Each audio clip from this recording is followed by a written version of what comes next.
എന്തൊരു മനോഹരം. ഓ, എന്താ ഭംഗി. ഇത് വല്ല പ്ലാസ്റ്റിക് എങ്ങാനാണോ? ആരാ എന്താ കാര്യം? ഞാൻ ആരെങ്കിലും ആവട്ടെ, എന്തൊരു ഭംഗി ഇതൊക്കെ കാണാൻ. ഇവിടെ പെൺകുട്ടികളൊന്നുമില്ലേ? ഇത് ബോയ്സ് സ്കൂളാണ്.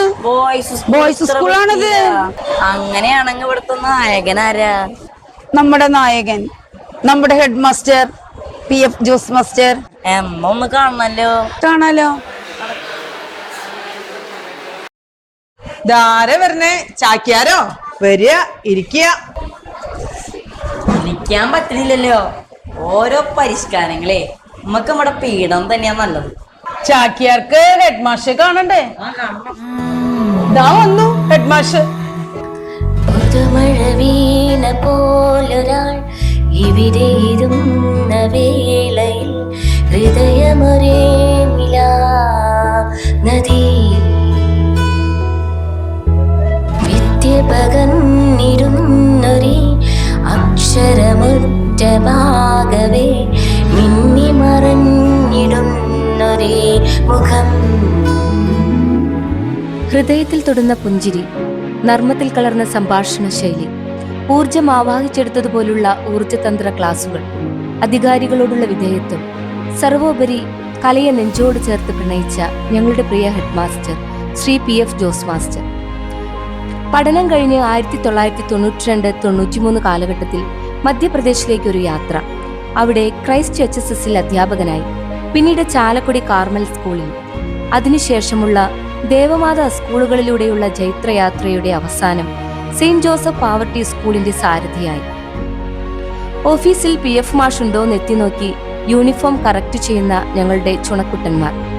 മാഷുടെ ശിക്ഷണം കുട്ടികൾക്ക് പേടിയാണെങ്കിലും മാഷോടുള്ള സ്നേഹത്തിന് ലവലേശം കുറവില്ല. ചില സമയത്ത് മാഷ് അധ്യാപകരോടും അനധ്യാപകരോടും അമരീഷ് പുരിയെ പോലെയാണ്. ഭയങ്കര ദേഷ്യം. നല്ല വഴക്ക് കേട്ടതുകൊണ്ട് അടുത്ത ദിവസം മുഖം വീർപ്പിച്ചു പിടിച്ച് ഓഫീസിനടുത്തേക്ക് നമ്മൾ പോകുമ്പോൾ അമരീഷ് പുരിക്ക് പകരം നമ്മളവിടെ കാണുന്നത് ഷാരൂഖ് ഖാനെയാണ്. പിന്നെ നമുക്കെങ്ങനെ മുഖം വീർപ്പിക്കാനാകും? What an emotional maturity. ഒരു തവണ പാടുന്നവൻ 2 തവണ പ്രാർത്ഥിക്കുന്നു. പള്ളിക്കൊയറിലെ മികച്ച ഗായകൻ അങ്ങനെ പാടി പ്രാർത്ഥിക്കുന്നു. കുടുംബമാണ് മാഷിന്റെ ശക്തി കേന്ദ്രം. മാഷിന്റെ സഹധർമ്മിണി ലീന ടീച്ചറും ഡോക്ടർ മക്കളായ റിയയും റിനോൾഡും ഞങ്ങൾക്കും സുപരിചിതർ. അങ്ങനെ കുടുംബനാഥന്റെ റോളിലും മാഷ് നായകൻ തന്നെ. തന്നെ ഏൽപ്പിച്ച ഉത്തരവാദിത്വം ഏറ്റവും സത്യസന്ധമായി ആത്മവിശ്വാസത്തോടെ ചെയ്തു പൂർത്തിയാക്കിയതിന്റെ ആ പുഞ്ചിരി കണ്ടോ? നോക്ക്. നന്ദി മാഷെ, ഞങ്ങളെ നയിച്ചതിന്, ഒരു ഹെഡ് മാസ്റ്ററുടെ ജാടകളില്ലാതെ ഞങ്ങളോട് പെരുമാറിയതിന്, സ്വതന്ത്രമായി ജോലി ചെയ്യാനുള്ള ആവിഷ്കാര സ്വാതന്ത്ര്യം നൽകിയതിന്, ഞങ്ങളുടെ തെറ്റുകൾ തിരുത്തിയതിന്, കൃത്യമായ ഓർമ്മപ്പെടുത്തലുകൾക്ക്. മാഷിന്റെ ഓർമ്മ ഫ്രെയിമുകളിൽ ഞങ്ങളുടെ മുഖചിത്രങ്ങൾ മായാതിരിക്കട്ടെ. എന്നും ഒത്തിരി സ്നേഹത്തോടെ മാഷിന്റെ സ്വന്തം സഹപ്രവർത്തകർ. എന്താ ഇവിടെ നിന്നാ ഞാനും മഞ്ഞയാവോ?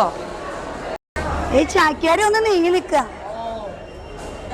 എന്താ ഈ ഫോട്ടോ എടുപ്പൊക്കെ?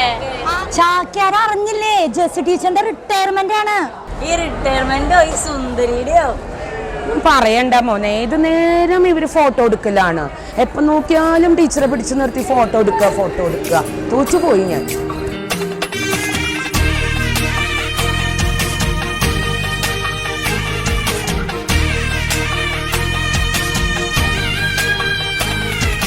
തങ്ക മനസ്സ്, അമ്മ മനസ്സ്, സ്കൂളിന്റെ പുണ്യമായി ജെസ്സി ടീച്ചറുമായി ചേർന്നിരിക്കുമ്പോൾ സ്നേഹത്തിൻ നീരൊഴുക്ക്.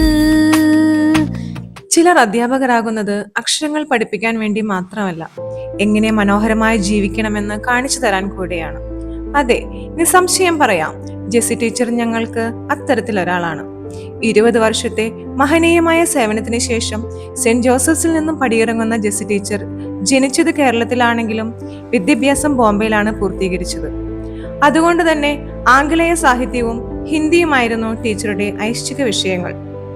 ഫോക്കസ് ഇംഗ്ലീഷ് മീഡിയം സ്കൂളിലെ അധ്യാപികയായും തുടർന്ന് ആ വിദ്യാലയത്തിന്റെ പ്രിൻസിപ്പലായും സേവനമനുഷ്ഠിച്ചതിന് ശേഷമാണ് ടീച്ചർ ദേവമാതാ കുടുംബത്തിലെ അംഗമായത്.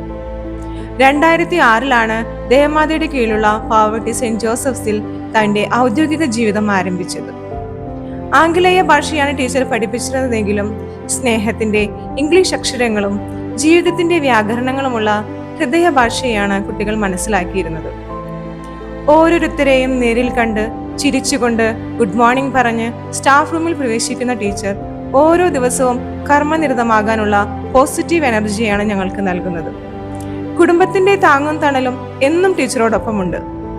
കോട്ടപ്പടിയിലെ വീട്ടിൽ സ്നേഹനിധിയായ തോമസ് ഏട്ടൻ, 2 ആൺമക്കൾ ജിതിൻ, മിതിൻ. മൂത്ത മകൻ ജിതിൻ പാലക്കാട് IIT-യിൽ ജോലി ചെയ്യുന്നു. മിതിൻ ഓസ്ട്രേലിയയിൽ നഴ്സായി ജോലി ചെയ്യുന്നു. സ്വേഗ, നൈസി എന്നീ മക്കളായ മരുമക്കൾ. ഇവരെ കൂടാതെ കൊച്ചു കൂട്ടുകാരൻ സാംകുട്ടി കൂടെ ചേർന്നതാണ് ഇവരുടെ കുടുംബം. യാത്രകളെ ഏറെ ഇഷ്ടപ്പെടുന്ന ടീച്ചർ എല്ലാ വർഷവും യാത്രകൾക്കായി സമയം കണ്ടെത്താറുണ്ട്. വരാന്തകളിലും ക്ലാസ് മുറികളിലും ആ ഇംഗ്ലീഷ് വാക്കുകൾ ഇനി മുഴങ്ങില്ലായിരിക്കും. പക്ഷേ അമ്മ ടീച്ചർ എന്ന സ്നേഹം ഞങ്ങളുടെ ഉള്ളിൽ മാറ്റമില്ലാതെ നിൽക്കും.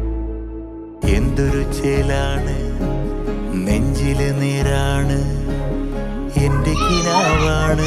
ഒന്ന് പോജാക്കിയാരേ. മാവ് പൂത്ത് നോക്കാണോ? ദേ അവിടെ പയറ് വിളഞ്ഞത് കൂടി ഒന്ന് നോക്ക.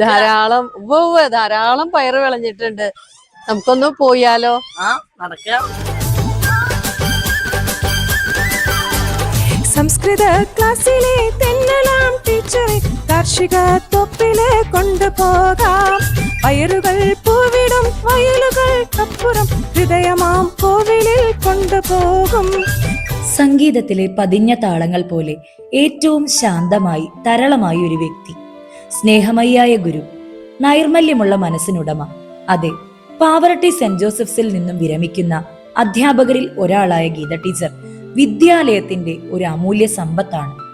സംസ്കൃത ഭാഷ അനായാസേന കുട്ടികളെ പഠിപ്പിക്കാനുള്ള ടീച്ചറുടെ പാഠവും എടുത്തു പറയേണ്ടതാണ്.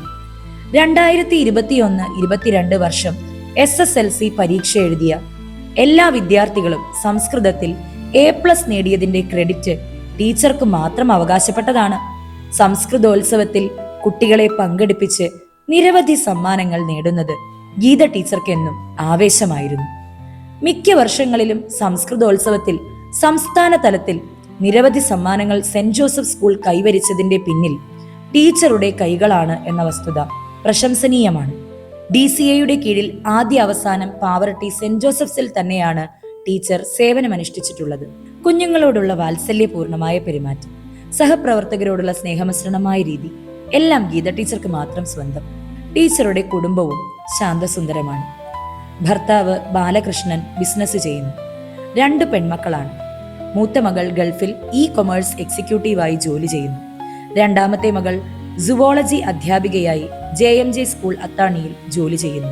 ഹരിത ക്ലബിലൂടെ നമ്മുടെ മക്കളുടെ ഏക്കറുകൾ വലിപ്പമുള്ള തരിശു ഭൂമികളായ മനസ്സുകളിൽ പച്ചപ്പ് പടർത്തിയ അധ്യാപികയ്ക്ക് സെന്റ് ജോസഫ്സ് കുടുംബത്തിന്റെ ഹരിതശ്രീ പുരസ്കാരം സമർപ്പിക്കുന്നു. മനസ്സിൽ നിറയുന്ന ഓർമ്മകളെ ഇനി മറക്കാനായിടുമോ? വരുമോ ഇനിയും സ്നേഹവുമായി ഇതിലെ ഈ വഴിയേ, ഇതിലെ ഈ